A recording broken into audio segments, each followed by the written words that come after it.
Ever wondered why a banana a day might not always keep the doctor away? Well, it's all about a tiny but crucial element called potassium. Let's dive into the world of potassium disorders and understand why this mineral is so significant. Potassium, an essential mineral, is the third most abundant in our bodies and plays a critical role in various bodily functions. It contributes to nerve function, muscle contraction, and maintaining fluid balance. It's like the silent engine that keeps our body running smoothly. But as with all things in life, balance is key. The same goes for potassium. Our bodies need just the right amount of it, not too much, not too little. When this balance is disrupted, that's when we encounter potassium disorders. So, what happens when there's too much potassium in your blood? This condition is known as hyperkalemia. It can slow your heart rate and cause irregular heart rhythms. In severe cases, it can even lead to a heart attack. It's a silent health hazard, as most people with hyperkalemia don't even know they have it until they experience symptoms or undergo a blood test. On the other hand, when your potassium levels are too low, it's called hypokalemia. This can lead to muscle weakness, cramps, and in severe cases, even paralysis. It can also affect your heart rhythm. And just like hyperkalemia, many people with hypokalemia may not know they have it until symptoms appear or a blood test is done. So, maintaining the right potassium balance is critical. It's like walking on a tightrope. You need to stay in the middle to keep from falling off.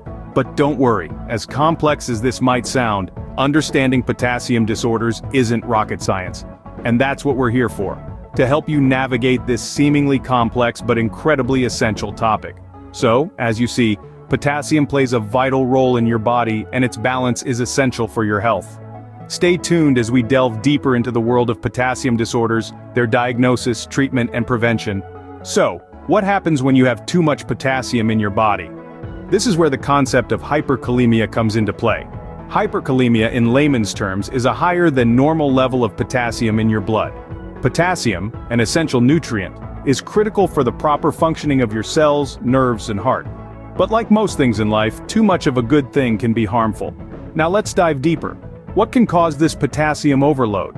Well, a common culprit is kidney disease. Your kidneys are responsible for maintaining the right balance of potassium in your body.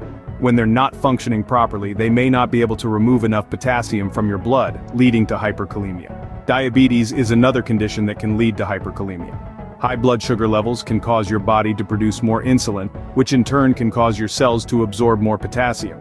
If your body isn't able to regulate this increased potassium intake, the result can be hyperkalemia. Certain medications can also contribute to hyperkalemia. These include some types of blood pressure medications like AC inhibitors and angiotensin receptor blockers, as well as certain types of diuretics. So, what does hyperkalemia feel like? It can be pretty sneaky, often showing no symptoms. However, when symptoms do occur, they can include fatigue, weakness, numbness, or tingling. More severe symptoms may include heart palpitations or shortness of breath. Now it's easy to brush off these symptoms as just a tough day or not getting enough sleep, but remember, hyperkalemia can be serious. It can cause irregular heart rhythms or even sudden cardiac arrest. So if you have risk factors for hyperkalemia and start experiencing these symptoms, it's important to seek medical attention right away. And this brings us to a key point. Hyperkalemia is a serious condition, but with early detection, its impact can be minimized. Regular checkups, especially if you have risk factors like kidney disease or diabetes, can help detect high potassium levels before they become a problem. Remember, hyperkalemia is a serious condition, and early detection can make a big difference. So stay informed, stay alert, and most importantly, stay healthy. On the other hand, what if there's too little potassium? That's where hypokalemia enters the picture. Hypokalemia is a condition characterized by lower than normal levels of potassium in the blood serum. Potassium is a vital mineral and electrolyte that plays a significant role in our bodies, from helping nerves and muscles communicate to balancing fluids and maintaining proper heart rhythms. So, what causes hypokalemia? Well, several factors can lead to this condition. Chronic diarrhea or excessive sweating, for instance, can cause the body to lose an excessive amount of potassium. Similarly, individuals with eating disorders may also suffer from hypokalemia due to inadequate potassium intake. Certain medications like diuretics or some types of antibiotics can also contribute to the loss of potassium from our bodies. But how would you know if you have hypokalemia? Symptoms might not always be evident, and when they do show up, they can be vague. People with hypokalemia may experience muscle weakness or cramps, fatigue, constipation, or even heart palpitations. In severe cases, hypokalemia can lead to life-threatening heart rhythm abnormalities. It's important to note that hypokalemia is not something to be taken lightly. Just like its counterpart hyperkalemia, it can have serious implications for our health. If you're experiencing any symptoms that suggest a potassium imbalance, it's crucial to get medical attention promptly. The good news is that hypokalemia is treatable. Depending on the cause and severity, treatment may involve dietary changes, supplements, or even intravenous potassium in more severe cases. Of course, the best way to manage hypokalemia is to prevent it in the first place, which we'll discuss more in later segments. In the end, it's all about balance. Too much or too little potassium in the body can disrupt the delicate equilibrium that keeps us healthy and functioning properly. But with the right knowledge and attention to our bodies, we can manage these conditions effectively. Just like hyperkalemia, hypokalemia also needs prompt attention and management. How do doctors know if you have a potassium disorder? Well, it all boils down to a combination of clinical symptoms and diagnostic tests. Let's start with the most common test, the blood test. Blood tests can measure the amount of potassium in your blood. Normal potassium levels typically range between 3.5 and 5.0 milliequivalents per liter. If your potassium levels are outside this range, it could indicate a potassium disorder. However, while blood tests are the most common diagnostic method, they're not the only one. An electrocardiogram, or EKG, can also be used. EKGs measure the electrical activity of your heart. Since potassium plays a critical role in heart function, abnormal potassium levels can lead to distinct changes in the EKG. For instance, high potassium levels, or hyperkalemia, can cause tall, peaked T waves, while low potassium levels, or hypokalemia, can cause flat T waves or the appearance of U waves. Aside from blood tests and EKGs, doctors may also consider your medical history and physical examination. They may ask you about your diet, medication use, and any symptoms you've been experiencing. They may also check for physical signs of potassium disorders like muscle weakness or abnormal heart rhythms. In some cases, doctors may need to perform additional tests to determine the underlying cause of the potassium disorder. These tests could include kidney function tests, hormone tests, or imaging studies. The aim of all these tests is not just to diagnose the disorder but also to assess its severity and potential complications. This comprehensive approach allows doctors to develop an effective treatment plan tailored to your specific needs and condition. Remember, potassium disorders can be serious, affecting various body functions, especially your heart and muscles. But with the right diagnosis, they can be effectively managed. So if you have symptoms, these tests can help your doctor determine if you have a potassium disorder. So you've been diagnosed with a potassium disorder. What happens next? Well, the treatment options for potassium disorders largely depend on whether you're dealing with hyperkalemia, which is high potassium levels, or hypokalemia, that is, low potassium levels. Starting with hyperkalemia, the treatment options are designed to protect the heart, move potassium into cells, and remove excess potassium from the body. This might include medications like sodium polystyrene sulfonate or pyrazinamide, which help your body get rid of extra potassium.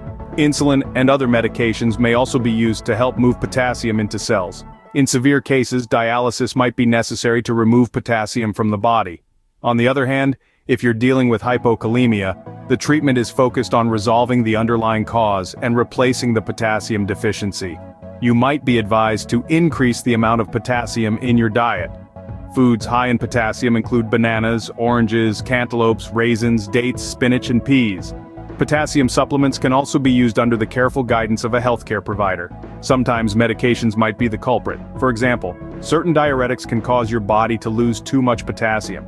If that's the case, your healthcare provider might change your medication or adjust the dosage. Remember, it's essential to work closely with your healthcare provider to monitor your potassium levels and adjust your treatment as necessary. And always follow their guidance when it comes to medication and dietary changes.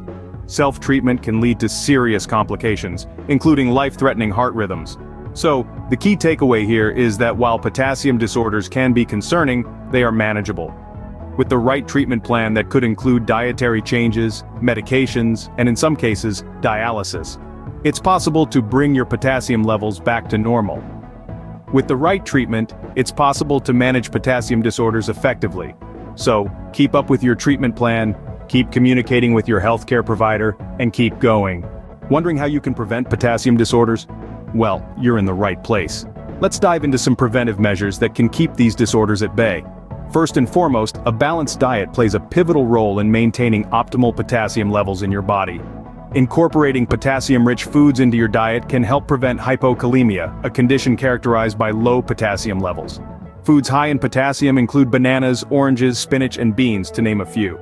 Simultaneously, it's crucial to avoid excessive intake of potassium-rich foods to prevent hyperkalemia, a condition marked by high potassium levels. Now let's talk about the importance of regular checkups. Routine blood tests can help detect any abnormalities in potassium levels early on. If you have a history of kidney disease, heart disease, or you're on certain medications that can affect potassium levels, regular monitoring becomes even more crucial. Moreover, managing underlying conditions is another key preventive measure. Conditions like kidney disease, diabetes, and adrenal gland disorders can affect your body's ability to maintain balanced potassium levels. Therefore, managing these conditions effectively can help prevent potassium disorders. Another crucial aspect is to be mindful of medications. Certain drugs, such as diuretics, can cause potassium levels to fluctuate. So always consult with your healthcare provider about the potential side effects of your medications on potassium levels. Lastly, hydration matters. Dehydration can lead to a decrease in potassium levels, so make sure you're drinking enough fluids, especially during strenuous exercise or in hot weather. Remember, prevention doesn't mean living in fear. It's about making informed choices and taking proactive steps towards better health. It's about being your own health advocate and putting your well-being first. As we wrap up this segment, let's remind ourselves of the adage that rings true in all aspects of life, including health. Prevention is always better than cure, especially when it comes to your health. Let's wrap up what we've learned about potassium disorders. We began by diving into the world of potassium disorders, shedding light on their importance in the body. Potassium, an essential mineral, plays a crucial role in nerve function, muscle control, and maintaining heart rhythm. But, like any good thing, too much or too little of it can lead to problems. We learned about hyperkalemia, a condition caused by high levels of potassium in the blood. Symptoms can range from muscle weakness to dangerous heart rhythms. It's often caused by kidney dysfunction, certain medications, or excessive intake of potassium-rich foods. Conversely, we explored hypokalemia, the result of low potassium levels. It can be due to excessive loss of potassium, often through prolonged vomiting, diarrhea, or certain medications.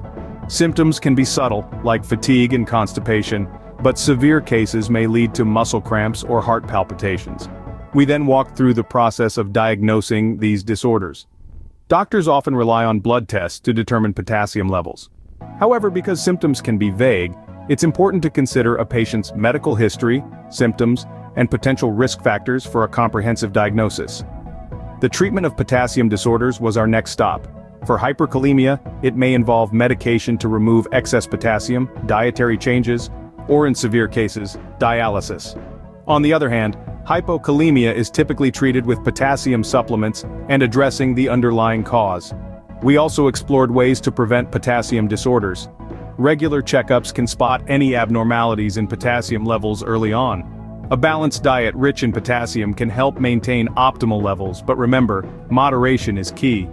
In this journey through potassium disorders, we've seen how intricate our bodies are and how keeping a balance is essential to our health. We've also seen how knowledge and vigilance can help us prevent and manage these disorders. It's not just about understanding the conditions, but knowing how to respond when they knock on our door.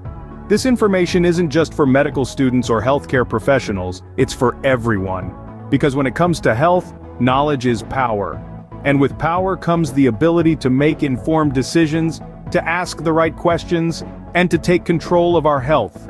So, whether you're a medical student studying for an exam, a healthcare professional brushing up on your knowledge, or simply someone interested in understanding more about your body, I hope this information has been enlightening. Remember, maintaining a balanced diet and regular checkups can help prevent potassium disorders. Stay healthy, stay informed.